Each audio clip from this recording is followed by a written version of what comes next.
That's because they live a lifestyle that is not the characteristic of the average Nigerian.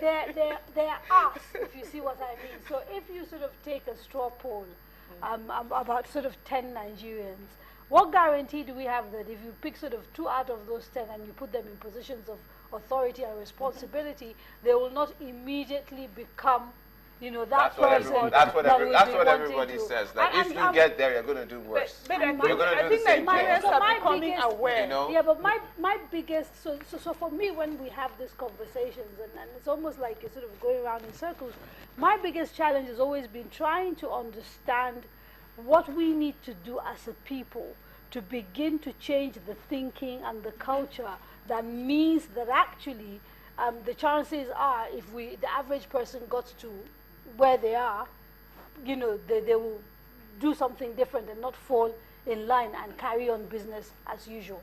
Okay. I think, sorry, let me just put this out there and then you'll come in. I think Nigerians, when I say Nigerians, I'm really talking about the average citizen. I know politicians are also Nigerians and all of that, but I think the average citizen is becoming more aware of some of these issues. And I think there's a lot of education and self-education, actually, and awareness. And I see a change, you know, after this election cycle. I think Nigerians are going to be asking for more, I think. You know,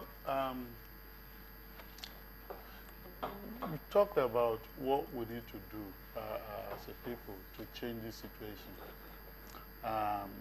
And I can tell you that we need to do a lot about the choices we make, the preferences we make. Sometimes it does appear that while Nigerians yearn for a better society, a better life, by our preferences, by our choices, by our decisions, we militate against the possibility of the emergence of such a society. What do I mean? In elections in the past, and at the end of the day, when the voting patterns in these elections, this current election is reviewed, you realize that people still deliberately, not because they are not aware, decide to vote ethnicity, decide to vote religion, decide to vote regions. And that was the point I was trying to explore when I was asking Madam Rufai certain questions before. That I want to see Nigeria, you know, possibly divided on economic, social, and class issues. You know, these are the conservatives, these are the progressives, you know. But what we see, even when we do not want to admit it, is that largely people still say, we will vote for you. And it's not only, you know, on a national scale. Even in states and in certain constituencies. And people have said that this is a fact of our life, this is not United States, this is not blacks versus white or whatever. You know, we have ethnic groups, we have ethnic nationalities here, so that's an issue that you have to deal with. Yes, we have to deal with it, but I'm saying that if in an election, rather than pose the issues of what are you going to do for us, even before that politician starts saying, this is what I'm going to do for you, you elect to pre-pledge your allegiance to him on account of his being a co-ethnic, or his religion and yours is the same.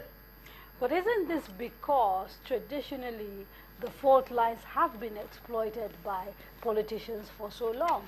And so the average Nigerian psyche believes, pardon my language, the nonsense that they're fed, that this is about your tribe, you're this, you're this, when it really isn't. Politicians can exploit fault lines. But I'm saying that the people themselves are knowledgeable enough, if they want to. I'm telling you, you know, we can pass the buck and say that these politicians are the one manipulating the ordinary people. They are setting and all that.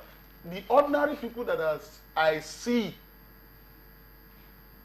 in interpersonal discussion say, no, this is what I will do. This is what I will never vote for this person because it's not my co-ethnic. I will never. It's not a manifestation of the manipulation. If we're talking about ethnicity along those lines, I think if you like, our founding fathers had the right idea with the introduction of unity schools from the secondary school level, where we had people in federal government colleges going. That was a policy from one part of the country to the other, and that mixed bag of children, of youngsters growing up together was supposed to take away from us that sense of being different, because you know this person, you knew him for 6 years or 5 years or whatever, how long it was that was spent in the unity schools, and then you left there and went to university, so that to remove from us that thinking that because we're multi-ethnic and you can't hide from that reality. Of people, when you see them, because I know a few older than me, cousins, brothers, some friends, some of their oldest friends actually cut across ethnic lines. So, cousins that went to King's College, for example, yes. You would find that, they've been friends with, Yoruba people, Igbo people from when they were like really young. And those friendships have actually survived, till tomorrow. So it should reflect politically as well. Yeah, but the problem with that is that we then codified ethnicity. We call that federal character. We call it zoning. Because when we do that, we then entrench the divisions among us. So if, for instance, this person is from the north and it now is a turn of this person from the south, we should do away with federal character. We're talking about schools. No, I'm saying, what I'm saying is that the schools, yes, the schools had the right objectives, but then we nullified the achievements of the schools by entrenching the zoning, the federal character. So what I'm saying is that we did one thing that worked, and then we nullified that, neutralized it by doing this, because we thought that would help us to live peacefully if we zone things, if we do federal character. I think it was more about fairness, and it's the principle of federal character when it first started, and I'm not arguing it hasn't been abused, so please don't get me wrong. It's the same principle why you had affirmative action, say, in certain parts of the world, where a certain group of people who are seen to be disadvantaged, either for historical reasons or for whatever reasons, are seen to be helped to be given a level playing field. That was one. And then two, to be able to, at the time, because don't forget, we are a construct of the colonialists. Without doubt, we became Nigeria without having a lot of things in common. And so the idea, I think, of federal character when it was first conceived was to try and sort of get everybody to feel as if they belong, to this thing called Nigeria that had just been created. I think it has been abused and bastardized, and I think it's way past itself by day. Exactly. I believe that. Is there any way we can step beyond it? So that excuse me, so when we get into politics, for instance, we're talking about politics. So when we get into politics, we vote for candidates based on the things that they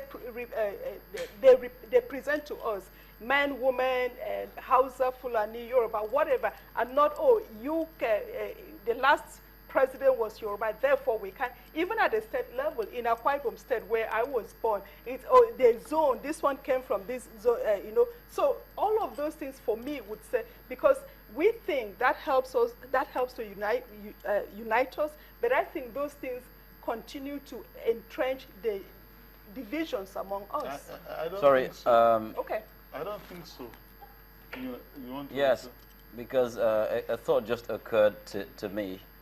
We are talking about our own cultural peculiarities.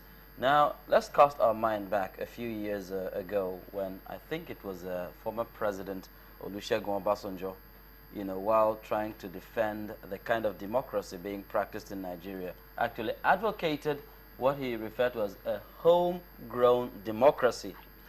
The kind of democracy that would accommodate, our cultural diversity and probably our cultural weaknesses as well. The point he was making at that time was that, democracy in itself is an important concept, and we cannot continue to try to follow it to the